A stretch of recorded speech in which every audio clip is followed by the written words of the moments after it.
आप देखिए कितनी शर्म की बात है कि 5 साल के अंदर हमारा सांसद वहाँ गया ही नहीं है आज तक, पहाड़ का भी, जबकि पहाड़ी मूल का सांसद है, कोई बाहर से आए हुए सांसद नहीं, पहाड़ी मूल का सांसद वहाँ आज भी जो है भाई साहब, जो वहाँ का एक बूढ़ा अधूरा तोक है जो मैंने अध्ययन किया, उसकी आपदा में 20 साल पूर्व रोड कटी थी, आज तक उसका डामीकरण नहीं हो पाया, आज तक जो 20 साल पूर्व रोड कटी थी। और सबसे बड़ा दुर्भाग्य कि जिसको गोद लिया ना उसको दूध मिला, ना पानी मिला, ना खाना। शिक्षा स्वास्थ्य कितनी बदहाल स्थिति है, इधर शिक्षा की, स्वास्थ्य की कुछ कह नहीं सकते, बेरोजगारी की तो कुछ कह ही नहीं सकते। बड़े बड़े नेता कहते हैं कि पकौड़े तलो, क्या करें। लोकसभा चुनाव का बिगुल बज चुका है और उत्तराखंड में पहले फेस में यानी कि पहले ही चरण में मतदान होना है। 19 अप्रैल को ये मतदान होगा।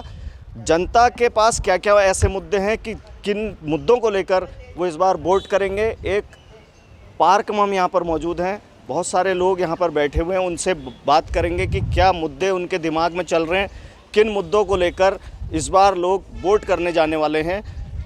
भाई साहब, आप बताएं, आपका नाम क्या है और आपका व्यवसाय क्या है? मेरा नाम रवि पाटनी है। मैं हल्द्वानी बार एसोसिएशन में बतौर अधिवक्ता कार्य करता हूँ। बुद्धिजीवी वर्ग से आते हैं आप, एक अधिवक्ता हैं। बताइए कि क्या आपके दिमाग में चल रहा है, क्या क्या ऐसे मुद्दे हैं जो इस बार के चुनाव में आपके जहन में चल रहे हैं और जिनको लेकर आप वोट डालने जाने वाले हैं?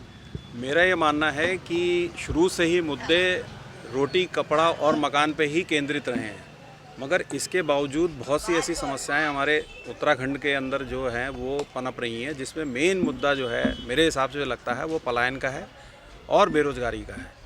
तो मैं ये अनुरोध है, जो भी जनप्रतिनिधि आता है तो वो इन मुद्दों पे ही सबसे पहले कार्य करे। और एज एन एडवोकेट मैं ऐसे यहाँ प्रैक्टिस करता हूँ, तो मेरा ये मानना है कि नए नए कानूनों में जो संशोधन हुआ है तो उसकी अच्छी किताबें हमारे जो नए अधिवक्ता इस फील्ड में आके काम करना चाह रहे हैं उनके लिए सुलभ हों, मुहैया हों। तो हर बार एसोसिएशन के अंदर एक लाइब्रेरी की व्यवस्था रहती है, तो उसमें जो भी जनप्रतिनिधि अपने अपने क्षेत्र में आएँ वो उस समस्या का निराकरण करें और उसमें यथासंभव प्रयास करें। जी, बहुत अच्छे सुझाव आपने दिए हैं। क्या क्या मुद्दे हैं, क्या सुझाव हैं, वो दोनों चीज़ें हमारे अधिवक्ता साहब ने बताई हैं। यहाँ पर कुछ और लोग मौजूद हैं। सर, आपका नाम क्या है, आप और आपका व्यवसाय क्या है?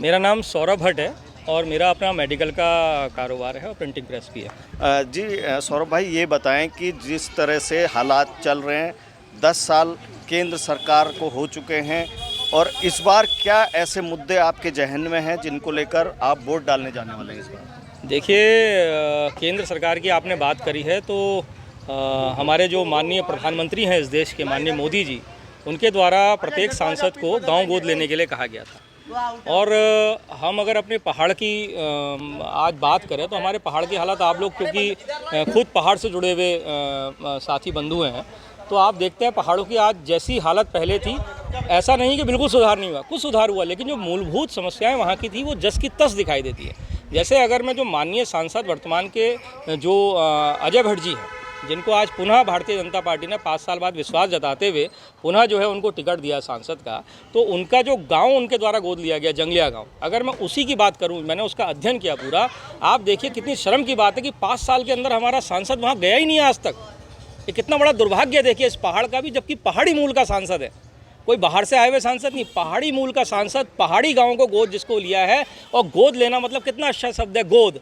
गोद मतलब मातृत्व की और काफ़ी सारी उसके लिए फीलिंग आती है। तो ना तो उसको दूध पिलाया गया उस सांसद द्वारा अपने लिए गाँव गोद लिए गाँव को, ना उसको खाना खिलाया गया, ना पानी पिलाया गया। वहाँ आज भी जो है भाई साहब, जो वहाँ का एक बूढ़ा अधूरा तोक है जो मैंने अध्ययन किया, उसकी आपदा में 20 साल पूर्व रोड कटी थी, आज तक उसका डामीकरण नहीं हो पाया, आज तक जो 20 साल पूर्व रोड कटी थी। उसके अलावा अगर आप देखेंगे तो जो वहाँ के विद्यार्थी हैं, आज भी वहाँ पे कला ही एक मात्र ऐसा विषय है जो विद्यार्थी वहाँ का पढ़ रहा है। अगर आपको विज्ञान और कॉमर्स, वाणिज्य विषय लेना है तो उसके लिए आपको 250-300 रुपये खर्च करके दूसरी जगह पे जाना पड़ेगा, फिर आपको वापस आना पड़ेगा। इसके अलावा अगर मैं स्वास्थ्य की बात करूँ वहाँ पर, तो एकमात्र उस जंगलिया गाँव में ANM है जिसके भरोसे पूरा वहाँ का जो बाकी के तोक है वहाँ पर निर्भर है, और उनको जो है वहाँ आज भी अगर कोई किसी के साथ दुर्घटना हो जाती है, कोई बीमार हो जाता है, तो उसको कंधे में लाद के लाश की तरह जो है उस जीवित व्यक्ति को रोड तक लाया जाता है और उसके बाद हॉस्पिटलों में एडमिट किया जाता है। और हॉस्पिटलों की हालत आपको पता है कि हॉस्पिटल जब वो व्यक्ति पहुंचता है किलोमीटर की दूरी तय करने के बाद, तो हॉस्पिटलों से भी उसको केवल रेफर करने के अलावा कुछ नहीं किया जाता है। इसके अलावा अगर आप बात करेंगे तो आप देखिए सारी चीज़ें, अगर मैं पर्यटन की बात करूँ, हमारा नैनीताल जो यहाँ पर एक जो मुख्य यहाँ पर पर्यटन स्थल है, और उसके अलावा मुक्तेश्वर वगैरह, मारदमाम जो यहाँ पर रामगढ़ वगैरह, और भी जो इस संसदीय क्षेत्र के अंदर जो क्षेत्र आते हैं, उसकी अगर आप हालत देखेंगे तो ऐसा प्रशासन के द्वारा आपका जो पर्यटन सीजन आता है उससे पहले घोषणा कर दी जाती है कि सारे होटल वहाँ पे पैक हैं, और वहाँ पे जो है ट्रैफिक को लेकर मार-तमाम भीड़ उसको लेकर, तो ये इतनी अव्यवस्था रहती है कि वहाँ पे पर्यटन आना ही नहीं चाहता है, तो सारा कारोबारी हाथ पे हाथ धर के बैठता है। तो ये बहुत बड़ा दुर्भाग्य है। अब देखिए पुनः हम चुनाव में जा रहे हैं, वही चेहरा है, वही मुद्दे हैं, और सबसे बड़ा दुर्भाग्य कि जिसको गोद लिया ना उसको दूध मिला, ना पानी मिला, ना खाना मिला। आप वोट देंगे इस चुनाव में? देखिए, वोट तो देना हम एक आम नागरिक और हमारी जिम्मेदारी है, हमको बोलना भी है और अपनी जिम्मेदारी का भी निर्वहन करना है। हमने वोट भी देना है, क्योंकि वोट ही एक वो चोट होती है जिससे हम अपनी बात को उसको वहाँ तक पहुँचा सकते हैं। धन्यवाद। बिल्कुल बिल्कुल। तो सौरभ भाई जो एक मेडिकल व्यवसायी हैं, उन्होंने ये बताया कि वो अपने वोट का अधिकार जरूर करेंगे, क्योंकि जो भी उन जनता के मन में जो सवाल चल रहे होते हैं उनको वो वोट के माध्यम से ही अपना प्रतिनिधि चुनकर ही पूरा कर सकते हैं। हमारे साथ एक और साथी यहाँ पर मौजूद हैं, उनसे जानेंगे आपका नाम और आपका व्यवसाय कैसा है? मनीष जोशी मेरा नाम है और मैं एक स्वयं व्यवसायी हूँ। आप भी व्यवसायी हैं। आप व्यवसाय के उसमें यदि बात करें परिप्रेक्ष्य में, तो क्या ऐसे मुद्दे आपके दिमाग में चल रहे हैं कि सरकार व्यवसायियों के लिए क्या करे, और क्या अन्य ऐसे मुद्दे हैं इस पूरी लोकसभा के अंदर जिनको लेकर आप वोट करने जाने वाले हैं? देखिए, बहुत समय से उत्तराखंड में ये सरकारों का अदलना बदलना चलता रहा, लेकिन जनता को बहुत मजबूत कोई रोज़गार नीति ऐसी नहीं मिली है। और इसके लिए मैं चाहूँगा सरकार किसी की भी आए, लेकिन जननायक ऐसे आने चाहिए कि जो यहाँ की भौगोलिक और यहाँ की स्थितियों को देखते हुए कुछ ऐसी नीतियाँ लाएं जो यहाँ के जनमानस के लिए लाभकारी हों।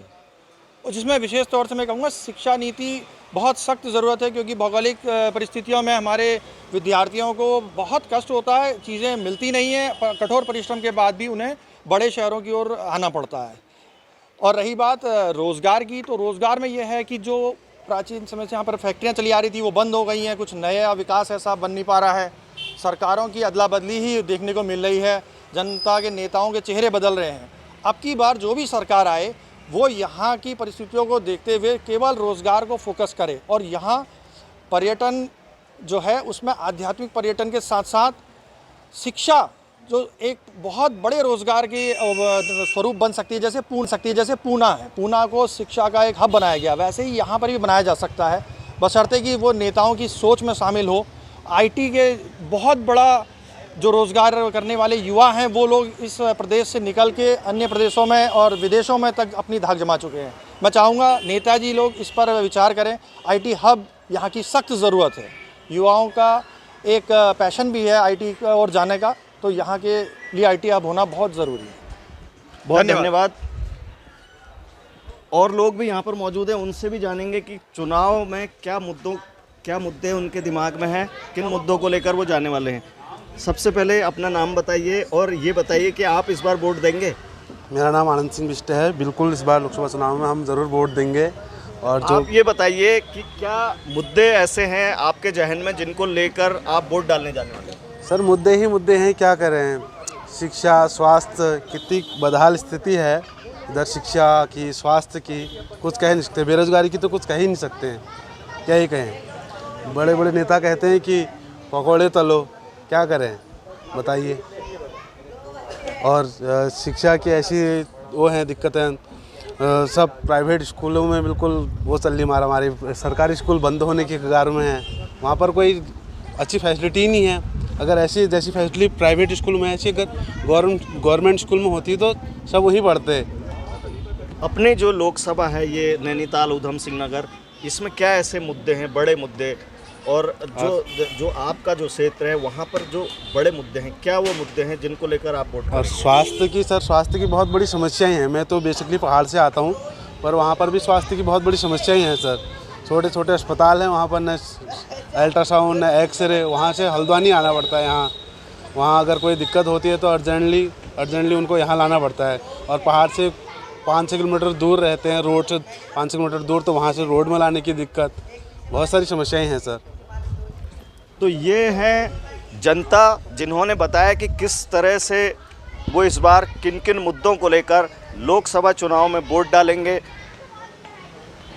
रोजगार, पलायन समेत कई ऐसे बड़े मुद्दे यहाँ पर निकल कर सामने आए, जो नैनीताल उधम सिंह नगर सीट पर लोगों ने बताया कि वो किन मुद्दों को लेकर इस बार अपना प्रतिनिधि चुनने वाले हैं।